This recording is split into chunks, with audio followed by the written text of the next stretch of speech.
vamos a hablar de reflujo solo en lactantes y vamos a empezar. La definición es fácil, es el reflujo del contenido gástrico por arriba de la unión gastroesofágica. El problema es que esto ahí no acaba. El reflujo gastroesofágico es un fenómeno fisiológico que pasa en todos nosotros múltiples veces al día. El reflujo gastroesofágico es un reflejo para despresurizar el estómago. En el momento que el estómago está lleno, ya sea de líquido, comida, incluso aire, el fondo del estómago se va a distender y en el momento que hay una distensión del fondo gástrico, hay por medio del nervio vago hacia el sistema nervioso central con receptores GABA-B y de respuesta motora de relajación del esfínter esofágico inferior, y esto sirve para despresurizar y es un reflejo que sucede en todos los años y es el mecanismo dominante en la patofisiología del reflujo gastroesofágico. Lo podemos ver, esta es una manometría de alta resolución con impedancia. Vemos aquí el esfínter esofágico superior, vemos el esfínter esofágico inferior que se empieza a relajar aquí abajo sin deglución. Vemos el líquido que es el morado en la impedancia y vemos cómo hay una peristalsis que falla y luego hay una peristalsis perfecta que baja este líquido de regreso al estómago, y esto pasa múltiples veces en todos nosotros todos los días. Es mentira que el reflujo gastroesofágico en lactantes sea por una inmadurez del esfínter esofágico inferior. Voy a estar muy contento el día que deje de escuchar eso. La manometría, y aquí está la evidencia, el esfínter esofágico inferior en reposo alcanza niveles del adulto en cuanto el bebé está a término. El problema del reflujo es por las relajaciones transitorias del esfínter esofágico inferior que son fisiológicas. Para hablar de reflujo gastroesofágico en lactantes hay que hablar de mecanismos de protección aerodigestiva. El reflujo es muy aparente y la gente se preocupa, y las mamás cuando el niño aparentemente se está ahogando o tiene algún problema, y sí, hay un reflujo muy frecuente en niños, pero vamos a investigar un poquito sobre la deglución de los niños y los reflejos aerodigestivos. Esto es en semanas de gestación, y en útero a las 24 semanas de gestación el bebé empieza a tragar de manera consistente, pero realmente no es sino hasta las 32 semanas de gestación donde existe un ritmo de deglución, y hasta las 34 donde existe unas secuencias de succión-deglución que están bien establecidas. Entonces el bebé se vuelve mejor en comer. Un bebé pretérmino, un bebé que nace antes de las 34 semanas de gestación, va a tener problemas en la succión, deglución y respiración.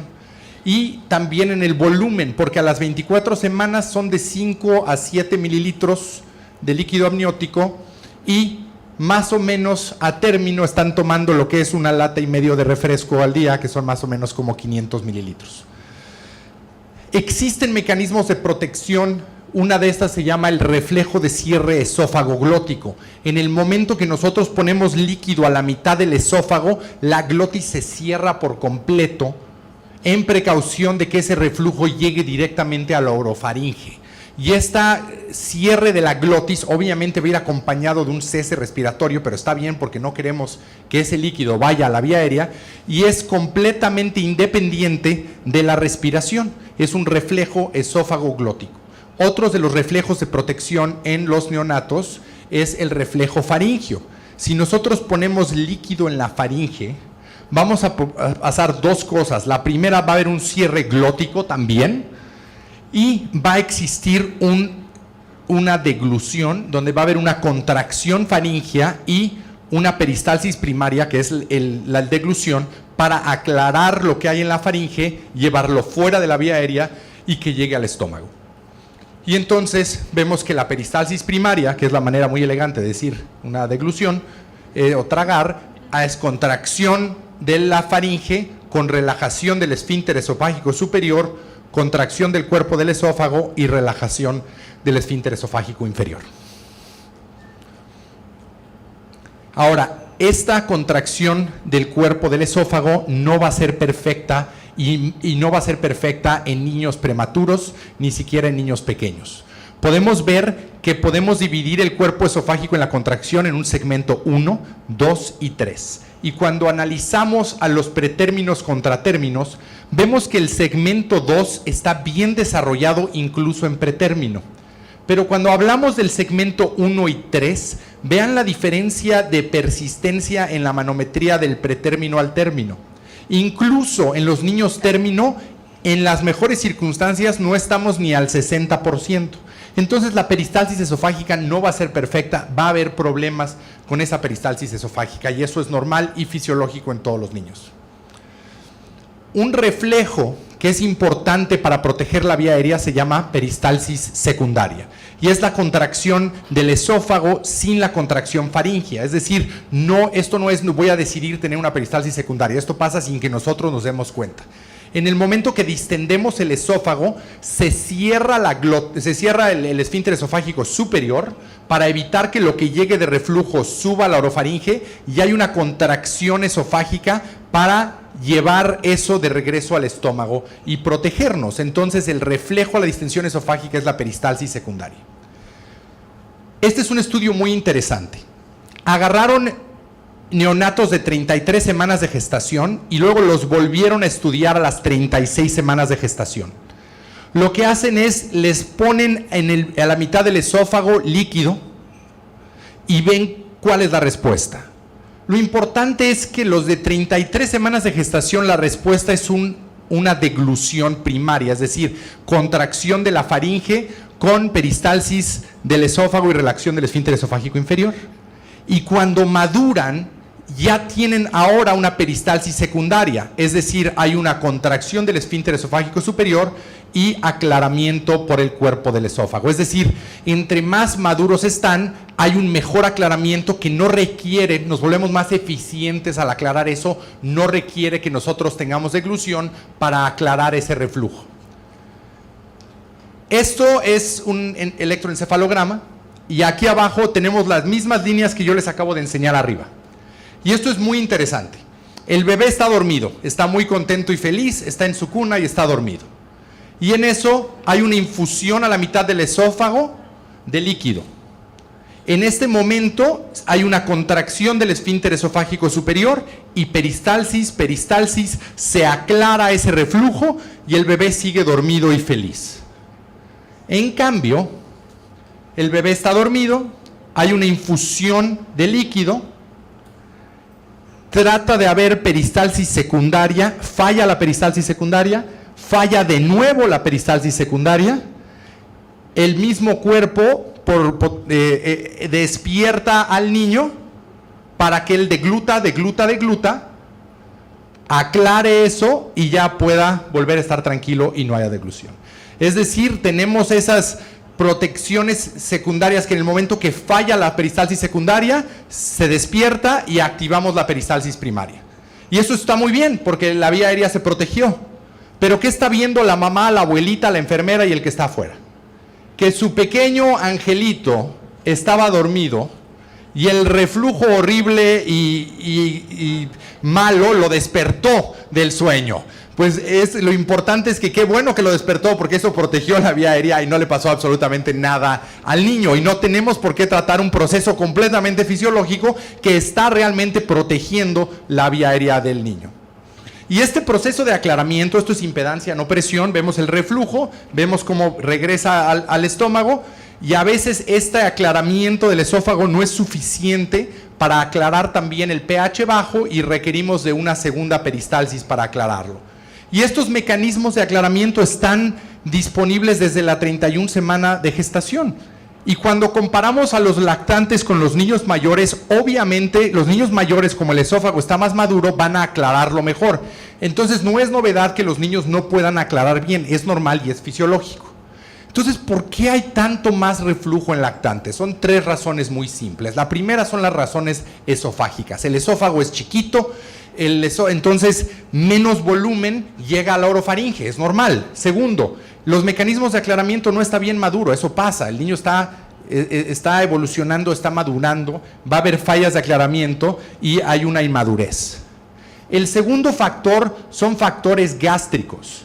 El estómago de un neonato no es igual al del niño mayor, no existe el ángulo de His, no hay una relajación fúndica adecuada postprandial, entonces tenemos un estómago chiquito con un poco se relaja y aumenta, y entonces le añadimos los factores alimenticios.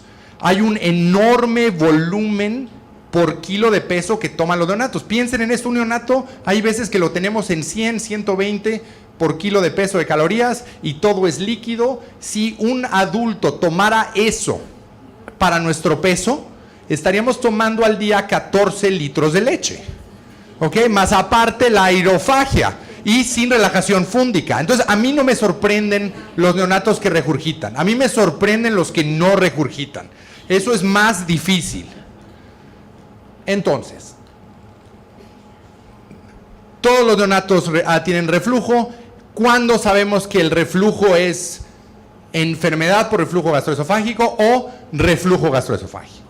Bueno, si nos vamos a la definición, vemos que el reflujo en pacientes pediátricos está presente cuando el reflujo del contenido gástrico es la causa de síntomas problemáticos y o complicaciones. Es un problema porque ¿quién dice que qué es complicado y qué es problemático? ¿Y problemático para quién? Ese es precisamente el problema.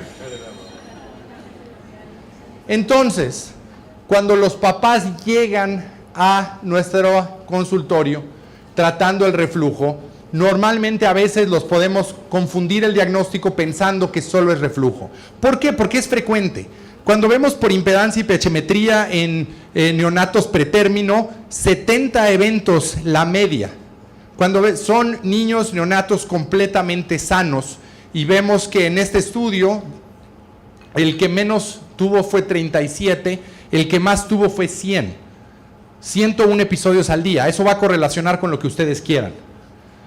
Y ese es parte del problema. Ahora, si vemos la historia natural a través de los meses y vemos los síntomas clásicos, los síntomas atípicos o los problemas respiratorios, vemos que con el doctor, sin el doctor o a pesar del doctor, esto se va a mejorar sin ningún problema. Entonces, el problema es que como el reflujo es muy frecuente y pasa, se vuelve un chivo expiatorio y se vuelve la culpa de cualquier síntoma que ese niño está haciendo.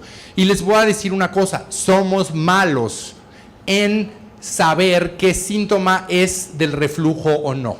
No sabemos predecirlo bien solo por verlo clínicamente. Cuando vemos los estudios nos podemos confundir, hay pacientes que están viendo que tienen convulsiones y realmente tenía reflujo. Cuando vemos objetivamente por pH-metría y impedancia de 4.159 síntomas que la persona que estaba con el niño creía que era reflujo, el 64% no estaba ni cerca de un reflujo gastroesofágico y solo el 9% en cerca de ácido.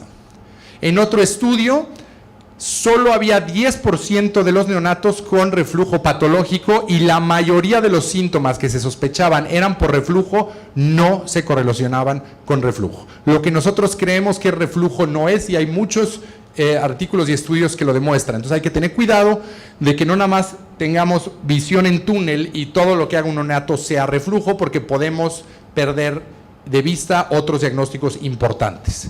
La siguiente, por miedo al reflujo cuando duermen, ponemos a los niños en posiciones no recomendadas. Hay que tener mucho cuidado. Hay una razón de esta recomendación. Hay una asociación, que es por la que pongo aquí, que se llama Charlie's Kids. Esta la empezó un amigo mío que es cardiólogo pediatra, que lamentablemente, estando posguardia y cansado, puso a su bebé a dormir encima de su pecho y cuando él se despertó, su bebé ya no estaba respirando. Entonces nos puede pasar incluso a nosotros que somos pediatras y a gente que cree que nunca nos va a pasar. Entonces es muy importante que eso no suceda, y menos por el reflujo. El miedo principal normal de la gente es que si el niño está acostado y vomita, se le va a tragar, y en cambio si está boca abajo sale y no pasa nada. Pero eso está bien cuando uno no sabe anatomía, pero si uno ve anatomía, en el momento que esto vomita, en la parte que va a la gravedad está el esófago, que está en la parte posterior, contra este que está la tráquea. Y muy importante este artículo de este año, donde veían el efecto de la posición en los reflejos.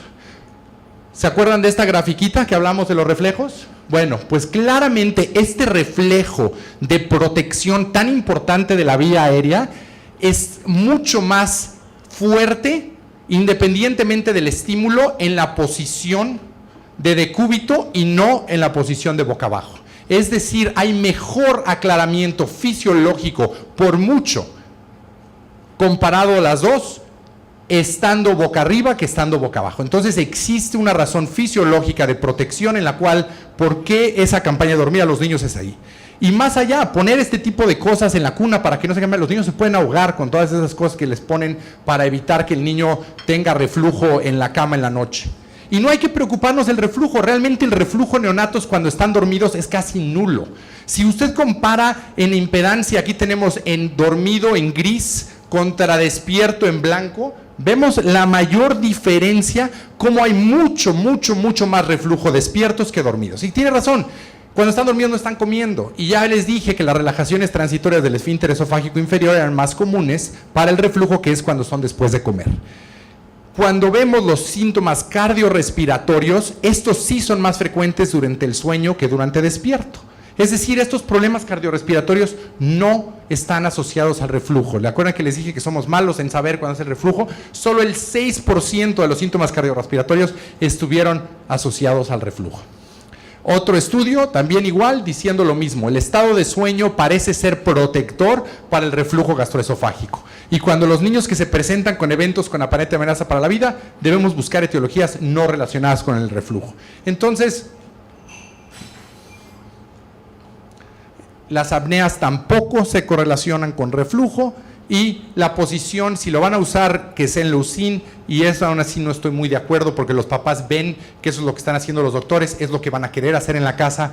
Elevar la cuna no es una medida efectiva para reducir el reflujo, y eso sí, estar en la sillita de coche, eso sí incrementa el reflujo por el incremento en la presión intraabdominal. La siguiente, a veces los dejamos sin comer. Esto va más para nuestros pacientes hospitalizados que creemos que tiene reflujo y entonces no queremos que coman.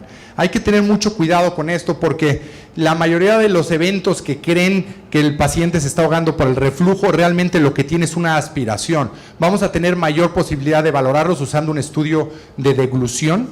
Es más probable que el niño esté aspirando que realmente esté teniendo reflujo. Y cuando se comparan a estos pacientes que aspiran, es mucho mejor, en vez de ponerles un tubo nasogástrico o ponerles un tubo, si el niño puede tolerar espesarlos a néctar o a miel y con eso es suficiente para no aspirar, el niño va a ser mucho mejor que si los dejamos sin comer. Y cuando comparan a estos pacientes que tienen aspiración franca y los dividen entre qué tan malo está el reflujo, no existe una diferencia en hospitalizaciones en estos pacientes que están aspirando o no. Entonces el reflujo realmente no es tan malo para eso como queremos. ¿Qué tal los inhibidores de la bomba de protones? Porque hablamos mucho de lo bueno que son hace ratito. Ahora, ¿qué pasa con ellos cuando son estos niños en el primer año de vida? Si los vamos a usar hay que hacerlo rápido porque se va a curar solito el niño. Y el problema es que hay un dicho que dice, si todo lo que tenemos es un martillo, todo el mundo nos parece que es un clavo. Entonces, lo único que hemos tenido por muchos años son los inhibidores de la bomba y es lo que estamos haciendo. El problema es que el ácido no es el problema en los neonatos. Nos quejamos en pediatría que no tenemos estudios con suficientes controles, porque obviamente no es ético hacerlos, pero este estudio de 1991 con 500 niños completamente sanos se le hicieron pHimetría. Y cuando uno ve a 500 niños sanos puede ver que el índice de reflujo va de 0 a 14%, incluso 18, 20 o 23%, diciendo inevitablemente existe una sobreposición de valores entre la población normal y anormal. ¿Por qué? Porque el reflujo no es el problema. Y dar inhibidores de la bomba hace que tengamos menos reflujos ácidos, pero no menos reflujos totales, ni tampoco menos reflujos proximales. Van a llegar tan arriba y tan frecuente como si lo damos o como si no lo damos. Y el problema en neonatos es que acabando de comer, que es cuando más hay reflujo, la mayoría son no ácidos. Incluso en los niños que tienen reflujo problemático, es a base de los no ácidos que están teniendo el problema. Aquí vemos que en este estudio de neonatos, solo 8% de todos los síntomas estuvieron asociados a evento de reflujo ácido. Y eso ni siquiera es causación, eso es asociación. Entonces es lo mismo, están viendo estos números, 8%, 9% que están asociados. La mayoría de estos síntomas no están asociados a reflujos y mucho menos a ácido. La evidencia no respalda el uso de inhibidores de la bomba de protones para disminuir llanto ni irritabilidad de niños. Sí, es horrible ver a su hijo llorar. No, no es por el ácido, no está correlacionado ni lo van a dejar de llorar porque es el ácido. Y el problema es que cuando vemos que de hecho el reflujo ácido no cambia, o sea, es decir, el inhibidor de la bomba de protones disminuye la acidez en el estómago, porque sí funciona. Lo que no cambia es los síntomas. Cuando uno compara esomeprazol en lactantes contra control, los síntomas no cambiaron, lo único que cambió fue el ácido. Cuando uno ve el lansoprazol, también los síntomas no cambiaron, lo que cambió fue que el grupo de lansoprazol tenía enfermedades del tracto respiratorio con mayor frecuencia. Entonces, ahora en lactantes hay que tener cuidado porque está asociado a clostridio, a infecciones de ventilación del ventilador y aquí está, y utilizando tanto los H2 como los inhibidores, teniendo a clostridio, a NEC y a respiraciones respiratorias. Pero esto no pasa. Esto está, ya. ¿Por qué está asociado a inflamaciones de las vías respiratorias inferiores? Porque todos aspiramos, aunque sea un poquito. Entonces nuestra flora gástrica está relacionada con nuestra flora de los pulmones. Cuando los niños que tenían inhibidor de la bomba de protones contra los que no tenían, se vieron que hubo un cambio en la flora del pulmón, encontrando bacterias que normalmente no se encuentran en los niños que no están usando. Están estos estudios sensacionalistas que el Streptococcus agalacte meningoencefalitis con inhibidor de la bomba de protones. Creo que esto es un poco agresivo, creo que es un poco exagerado la situación. Y realmente en la mayoría de los casos no van a dañar a los niños. Este es un estudio que se publicó este año en Nueva Zelanda, donde realmente los niños que ven en la comunidad, que se ven en la consulta normal, en la consulta externa, aunque les den inhibidores de la bomba de protones, sería muy raro que les causen una neumonía. Pero esta no es razón para no usarlos. La razón para no usarlos es que no funcionan. Este es uno de mis estudios favoritos. Agarraron niños con síntoma de reflujo. Les hicieron una pHimetría con impedancia. Agarraron a los que tenían una pHimetría con impedancia anormal y los randomizaron a inhibidor de la bomba de protones y decúbito lateral izquierdo, inhibidor de la bomba de protones, elevación de la cabeza, antiácido, decúbito izquierdo, antiácido, elevación de la cabeza, y los volvieron a estudiar. ¿Qué fue lo que sucedió? Que los que tuvieron inhibidor de la bomba de protones tenían menos ácido que todos, suprimieron el ácido. Los que estaban en decúbito izquierdo tenían menos regurgitación que los otros.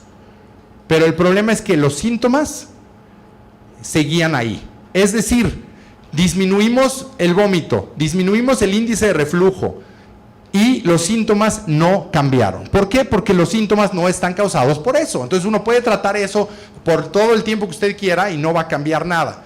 Y el problema es que los niños se están poniendo el inhibidor de la bomba de protones después del Leucin. Y todo el mundo dice, no pasa nada, en 2 semanas si no sirve se lo quito. Pues no, porque la duración media en lactantes de inhibidor de la bomba de protones es de 294 días. Entonces nada de que se lo pongo y luego se lo quito, porque no sucede. Las nuevas guidelines de NASPGHAN quitan ya el inhibidor de la bomba de protones para el pediatra en general, al menos que no puedan referirlo al gastroenterólogo.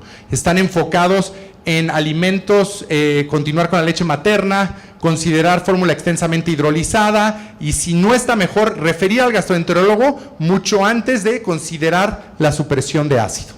Entonces, ¿por qué? Porque la evidencia es clara, no funciona. Todos los lactantes con o sin ERG hacen lo mismo y hay que evitarlo. No usen esto para diagnosticar reflujo.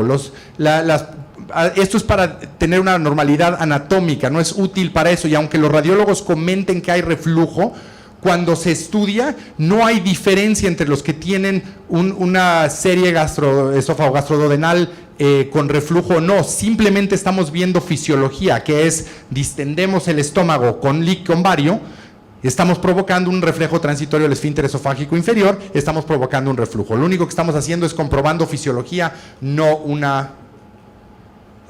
¿Qué tal si les cambiamos el alimento? A lo mejor hay que cambiarles el alimento, porque lo que les damos de comer les puede afectar el reflujo. Bueno, no es reflujo. Obviamente lo más importante es la alimentación al seno materno. Pero hay pacientes, y ustedes más probablemente van a tratar lo que parece reflujo, que es lo que es una alergia a la proteína de la leche. Y por eso Naspagan cambió ya su algoritmo a considerar fórmula excesivamente hidrolizada o elemental, porque la alergia a la proteína de la leche es clínicamente indistinguible del reflujo gastroesofágico. Por eso me dio, me dio mucha risa este estudio donde dice tratamiento de síndrome de Sandifer con una fórmula de aminoácido. Esto debería haber sido tratamiento de proteína a la alergia con una fórmula de aminoácido. ¿Por qué? Porque el niño está incómodo por la alergia y está haciendo lo mismo, nada más que creo que no se lo iban a publicar con ese nombre. Cuidado con espesar. Al momento de añadir cereal, media cuchara o incluso una cuchara por onza, estamos ya dando 33 kilocalorías por onza. Y no solo eso, estamos dando todo eso solo de carbohidratos. Estamos volviendo obeso al niño desde antes que hay que volverlo obeso. Y no funciona. Bueno, no funciona para las apneas porque no las causan, pero para lo que funciona es pesarla, es para disminuir el número de eventos proximales. Nos estamos tratando a nosotros y a la mamá, no al niño. Aparentemente regurgitan menos, pero fisiológicamente regurgitan lo mismo. Y tener cuidado con el cereal, porque aumentar el cereal también aumenta la osmolaridad rápida y peligrosamente en los niños. Entonces, en las metaanálisis dice que si espesamos, reducimos casi 2 episodios de regurgitación en un día. ¿Ok? Entonces estamos aumentando las calorías, aumentando los carbohidratos y a lo mejor en 2 ocasiones evitamos que regurgite. No salen las cuentas. Y la fundoplicatura, pues peor todavía, hay que tener mucho cuidado, ni siquiera en pacientes que tienen reconstrucción de la vía aérea les mejora la funduplicatura. La funduplicatura en lactantes tiene mayor mortalidad. Este estudio hecho en Estados Unidos es muy interesante. Para los 6 meses de edad, ya el 52% de todas las funduplicaturas que se hacen en pediatría, o sea, de 0 a 18 años, el 52% se hacen en los primeros 6 meses de vida. Con mínimos estudios y en una temporada donde es bien difícil distinguir entre reflujo fisiológico y reflujo patológico. Hay que tener mucho cuidado de no hacer algo irreversible en esta etapa de vida. Y sobre todo, cuando después vuelven a reoperarlos y la mayoría regresan otra vez al inhibidor de la bomba. ¿Por qué? Porque claramente no era el síntoma. Y hay que tener cuidado con los niños que vomitan. La funduplicatura no es antivómito, la funduplicatura es antirreflujo. Si no usamos un corcho para la diarrea, no hay que usar una funduplicatura para el vómito, porque es exactamente fisiológicamente lo mismo. Hay que salvar el fondo, por favor. ¿Y qué podemos hacer? Cómo platiquemos con los papás hace toda la diferencia. Si a los papás les decimos que tiene enfermedad por reflujo gastroesofágico, pero no le vamos a dar nada, no tiene sentido. Entonces, ¿cómo les decimos, cómo etiquetamos al niño y cómo les decimos lo que es la única solución fuera de esto? Este estudio es muy interesante. Son niños que salieron del hospital y durante el primer año de vida los ingresaron por reflujo al hospital. Se dieron cuenta que la mayoría eran pretérmino, la mayoría eran durante los primeros meses de vida y la mayoría, las mamás tenían una condición psiquiátrica, especialmente ansiedad. Habían tenido historia de parto prematuro, cesárea y el bebé había estado en la UCIN. Y estos autores proponen este esquema para tratar el reflujo. Es un problema de la microbiota por la cesárea, es un problema de inmadurez por el estadio pretérmino y es un problema de ansiedad materna. Y para tratarla se tienen que tratar las 3. A mí me gusta lo que decía Eli Ives, que fue el primer doctor en enseñar un curso de pediatría en América. Este señor vino de Inglaterra en los 1800 y empezó a enseñar pediatría. Y en 1800 él decía, después de amamantar, la leche en ocasiones parece regurgitar sin el menor esfuerzo, ningún mal serio sucederá, al menos que las mamás jóvenes y ansiosas le den medicina y enfermen al niño. Muchas gracias.